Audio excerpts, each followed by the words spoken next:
안녕하십니까. 솔리드 글로리아 일반화학 2, 일반화학 제11장 강의입니다. 제2강입니다. 그래서 오늘은 솔리드 스테이트, 그래서 솔리드 스테이트 고체 상태에 대해서 알아보도록 하겠습니다.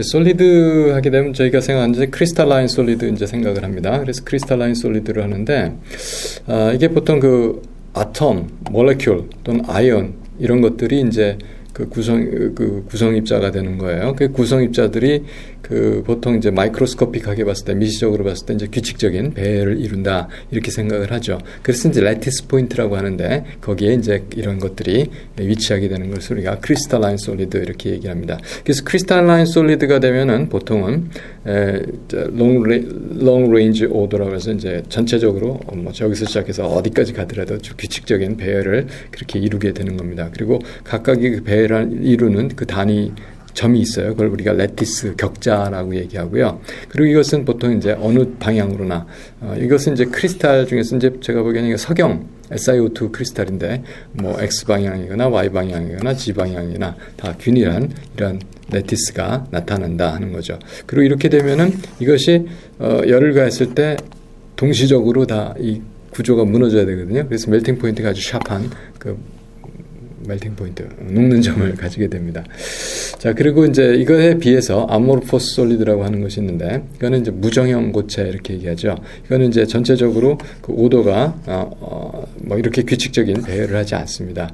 그래서 그렇지만 이것도 아이소트로픽하다고 보고요. 또 가열했을 때 멜팅 포인트가 샤프하지 않고 소프트닝, 일단 물러지는 유리 같은 거 사실 우리가 높은 온도 가열하면 흐느적흐느적하게 만들 수가 있습니다. 자, 그런 것을 우리가 아모르포스 솔리드다. 이게 보통 두 가지 하는데, 이것에 대해서 이제 좀 더 구체적으로 살펴보면서 다음 3강에서 크리스탈라인 스트럭처의 구조가 어떤지 좀 기초적인 내용을 정리해 보도록 그렇게 하겠습니다.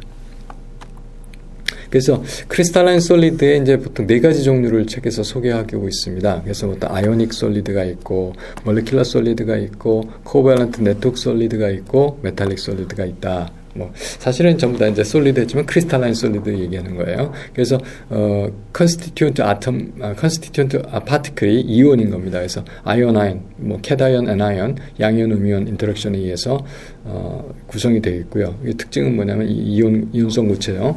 특징이 이제 깨지기 쉽고 단단하지만, 그리고 이제 멜팅 포인트는 높고, 그리고 뭐 이제 그런 성질들이 있습니다. NaCl, KBr, MgCl. 보통 우리가 salt라고 하는 건 다 여기에 속하게 됩니다. 몰레큘러 솔리드를 하면 구성 입자가 분자성을 띈 거죠. 분자성을 띈 것은 이제 분자니까 dispersion force, 뭐 반대발수 포스라고 하는 거, dipole interaction, 그다음에 하이드로젠 본드, 이런 것들이 나타나는 것들을 우리가 몰레큘러 솔리드라고 얘기합니다. 그럼 이거 대충 아이오닉 솔리드에 비해서 소프트하고 좀 무르고, 그 다음에 멜팅 포인트도 여기에 비해서 낮고, 그 다음에 일반적으로 전기는 전도하지 않습니다. H2O, 얼음 만들고요. Br2, CO2, CH4 이런 거 다 몰레큘러 솔리드를 형성합니다. 온도가 낮아졌을 때.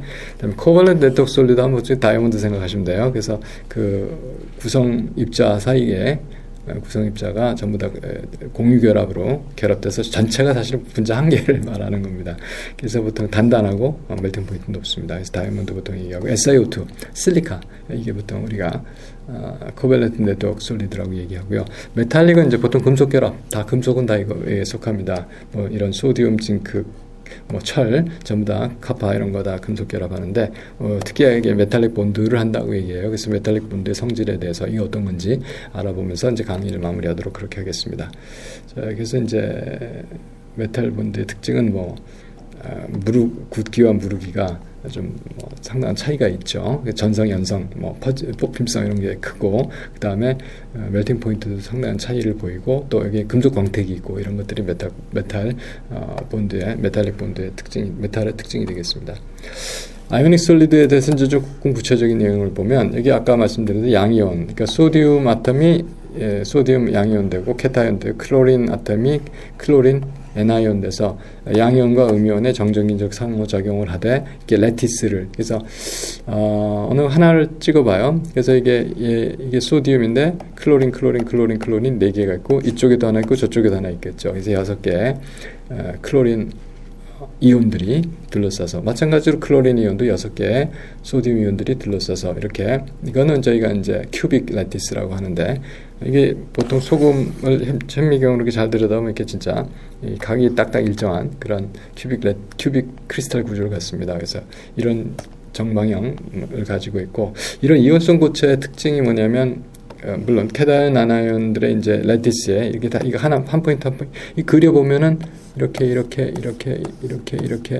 이런 식으로 다 포인트에 하나씩 들어가거든요. 이렇게 레티스 포인트에 이런 캐다이온 아이온들이 위치하고, 그다음에 그런 이온성 고체가 만들어지는 인터랙션은 이제 알렉트로스태틱 인터랙션이고, 그래서 바인딩 에너지가 굉장히 큽니다. 1000kJ 이상 되겠고요.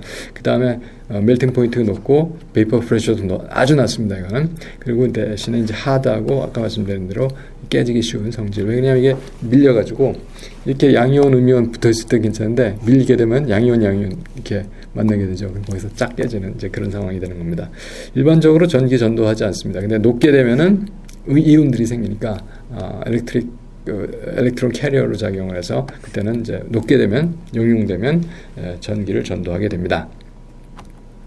그 다음에 이제 몰레큘러 솔리드 살펴보는데, 이게 뭐냐면은 포스포러스의 인인데 백인, 적인 이건 많이 봤는데 저는 자인, 보라색 인이라든지 흑인은 잘 못 봤던 것 같아요. 그래서 처음 봤습니다. 근데 어쨌든 이게 분자들이 이렇게 같은 원소인데 다른 형태를 가지고 있죠. 이거 우리가 동소체라고 하나요? 알로트로프 이런 경우에 속합니다. 이런 것들이 이제 몰레큘러 솔리드인데, 몰레큘러 솔리드가 동소체라는 뜻은 아니고 몰레큘 자체로서 이렇게 크리스탈 스트럭처를 이룬 걸 우리가 몰레큘러 솔리드라고 말합니다. 그래서 레티스는 물론 몰레큘이 있겠죠. 그다음에 인터몰레큘러 포스가 이제 막 다이폴 인터랙션, 반데발스 디스퍼션 포스 이런 거에 의해서 결합이 되어 있고, 그다음에 멜팅 포인트가 그러다 보니까 이온 결합이 아니니까 상당히 낮고요. 그리고 무릅니다. 소프트하고. 그다음에 이것도 역시 분자니까 녹아도 이거는 컨덕티비티가 없다 이렇게 생각하시면 되겠습니다. 그 다음에 이제 코발런트 네트워크 솔리드인데, 카본에 대해서 또 실리카에 대해서 좀 자세하게 저기서 설명을 하고 있습니다. 레티스에는 아톰이 있겠고요. 카본에 대해서는 카본이니까 카본이 있겠죠. 그 다음에 이 카본들이 공유 결합을 전부 다 하고 있어요. 그 카본 탄소 하나가 4번 결합을 할 수가 있죠. 그럼 여기 어떤 탄소 다 4번 결합을 이렇게 하는 거예요. 사실은 이렇게 해서 전체적으로 하나의 분자를 이룹니다. 그래서 이것은 이게 다 끊어야 되니까 멜팅 포인트 굉장히 높고요. 아주 단단합니다. 아마 제일 우리에게 알려진 물질 중에서 가장 단단한 것이 그 다이아몬드 아닌가 이렇게 생각이 드는데, 이건 역시 전혀 전도할 수 있는, 전기를 전할 수 있는 방법이 없습니다. 흑연은 좀 예외인 것 같아요. 그런 면에서는. 옆에 보는 게 흑연 그래파이트인데, 이게 이제 코밸런트 본드를 이렇게 6개씩 해요. sp2로 해가지고. 그리고 이제 여분의 전자들이 있겠죠. 그래서 이게 판상 구조를 이룹니다. 그래서 약 한 3옹스트롬, 그러니까 3.3옹스트롬이니까 335 피코메타 정도 떨어져 있고, 이렇게 쭉 판이 정확하게 일치하지 않고 약간씩 엇갈려서 이렇게 되어 있는 게 다이아몬드와 그래파이트 구조가 되겠습니다. 그런데 여기에는 사실은 보통 그래서 아까 지금 계속 그 얘기를 하는데, 그래파이트 다이아몬드 봤잖아요. 그래서 보면 그래파이트 여러분 보시는 모양이 약간 석탄 이런 그래파이트, 석탄하고 좀 달라요. 그 그래파이트가 있는데 이런 판상 구조를 가지고 있고, 여기 다이아몬드 어디서 이렇게 많이 갖다 놨는지 보시면 제법 큰 다이아몬드가 이렇게 있습니다. 그래서 이거는 사실은 아주 가장 단단해서 인조다이아 써가지고 드릴 같은 거 만들 수 있어서, 제가 보니까 굴 뚫는 드릴, 굴삭 드릴, 터널 자동차 다니는 터널, 도로 공사할 때 그런 거 이런 거 소재 가지고 만들어서 이렇게 하고 있는 것 같습니다. 제가 짐작하기에. 그리고 이제 그래파이트 이게 판상 구조다 보니까 이게 어떤 성질이냐면 윤활성이 좋아요. 윤활성이 좋아요. 그래서 열쇠가 이렇게 빡빡하잖아요. 그러면은 열쇠에다가 연필 흑연으로 만들거든요. 연필로 열쇠 이 있는데 날인 데를 이렇게 좀 여러 번 해서 흑연을 좀 묻혀주고 이렇게 열면 잘 열리는 그런 경우도 제가 종종 경험을 했습니다. 자, 이 두 가지 아까 살펴본 거 하고요. 플로렌하고 나노 튜브가 있어요. 이것도 역시 카본의 알로트로프입니다. 그래서 같은 엘리멘트인데 다른 구조를 갖죠. 아까 인이 4가지 보였다. 여기도 4가지 있네요. 모든 알로트로프가 4가지는 아닙니다. 어쨌든 근데 이게 1980년대 제가 기억하기에 한 초반 정도였던 것 같아요. 1970년대 말이거나. 이게 그때 당시에 이게 좀 발표가 됐었거든요. 이게 버크민스터 플로린이라고 그래가지고, 플로린 보통 이렇게 얘기하는데, 플로린. 그래서 이게 분자식을 쓰면 C60입니다. 이게 탄소 숫자 잘 세보시면 60개 있습니다. 그래서 여기서 보면은 뭐 오각형이 12개에다가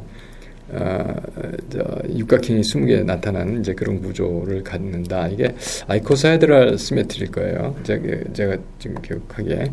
그래서 이런 특수한 분자가 있고 여기에 뭘 도핑을 안 하다 뭘 넣는다든지 도핑을 한다든지 해서 좀 특이한 뭐 수부 컨덕티비티도 나타나고 초전자 특성도 나타나고 특이한 성질을 갖습니다. 그래서 사람들이 굉장히 많이 연구를 했었어요. 다음에 또 발견된 게 흑연 같은 판상 구조가 이렇게 둥그렇게 말려서 그 튜브를 만듭니다. 튜브를 만들어요. 이걸 카본 나노 튜브라고 하는데 보통 이게 2나노미터에서 30나노미터 두께로 그 다이아메터로 만들 수가 있습니다. 그래서 이걸 사용해갖고 또 여러 가지 전극 만든다든지 또 여기다 도핑을 해서 어떤 특별한 성질을 갖는 나노 스트럭처를 구한다든지 하는데 많은 연구들을 하고 현재도 하고 있는 것 같습니다. 예. 자, 그래서 이렇게 해서 우리가 카본의 알로트로프들을 알아봤고 실리카에 대해서 좀 설명을 드리겠습니다. 실리카는 SiO2의 순수한 거예요. 이거. 그래서 이게 이런 구조를 아까 보면 이 O를 가운데에 뒀지만 이 실리콘들이 탄소하고 같은 구조를 이룹니다. 그렇죠? 아까 그 다이아몬드. 그래서 이 구조가 특이한 탄소의 경우에 요렇게 생긴 탄소 요 구조를 우리가 아담앤테인이라고 그러는데 그 정사면체로 전부 다 각 그 아톰이 정사면체 중심에 있고 해서 이렇게 그 정사면체의 각도를 다 유지하면서 전체가 그 하나의 분자를 이루는 경우가 되겠습니다. 그래서 SiO2는 실리카인데 녹음점이 1600도 정도 됩니다. 제가 뭐 높다 낮다 이런 말씀 안 드리겠고 상당히 높은 거죠. 일반적인 상온에 비해서는. 근데 보통 석영 이렇게 얘기하고 주로 모래 아주 순수하게 아주 깨끗하고 좋은 모래, 석영 모래 성분이 되겠습니다. 이게 잘 정제해서 보통 우리가 쿼츠 실리카라고 그러고 그거를 녹이게 되면 쿼츠 글라스 이렇게 얘기합니다. 그래서 실리카를 녹여서 우리가 글라스를 만드는데 유리 만드는데 이게 아모르포스가 되죠. 원래 이렇게 된 게 이제 본드가 끊어지면서 이제 무정형으로 되면 이게 이제 온도에 따라서 가공이 이제 쉬워지게 되죠. 가공을 쉽게 하기 위해서 이제 보통 판유리, 유리창 만드는 유리는 이제 Na2O3나 CaCO3 이런 걸 첨가해서 성질을 좋게 해서 이제 판유리를 만드는데 보로실리케이트 B2O3 집어넣게 되면 이게 굉장히 열팽창 계수가 상당히 성질이 좋아집니다. 그래서 파이렉스 열에 잘 견디는 그 파이렉스가 아마 상표 이름일 거예요. 상품명일 거예요.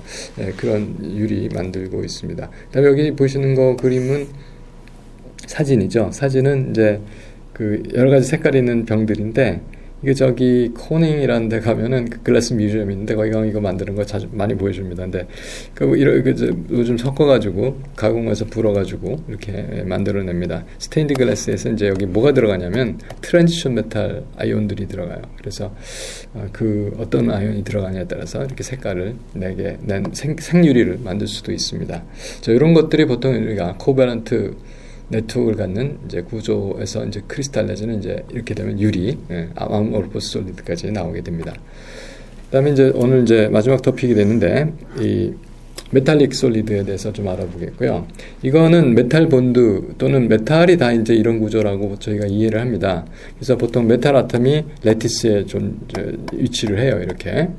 그런데 이거 뭐가냐면 이게 뭐냐면 메탈릭 원자 핵이 있죠. 그리고 코어 엘렉트론, 최외곽 전자 말고. 그러니까 Na 같은 경우는 어떻게 되냐면 Na 플러스하고 엘렉트론 되잖아요. 요거 얘기하는 겁니다.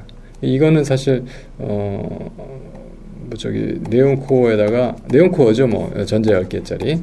이거는 이제 전자 하나짜리. 그래서 이것들이 이 코어가 이렇게 위치하고 그러니까 엑스트라 엘렉트론이 전체적으로 다 공유되는 거죠.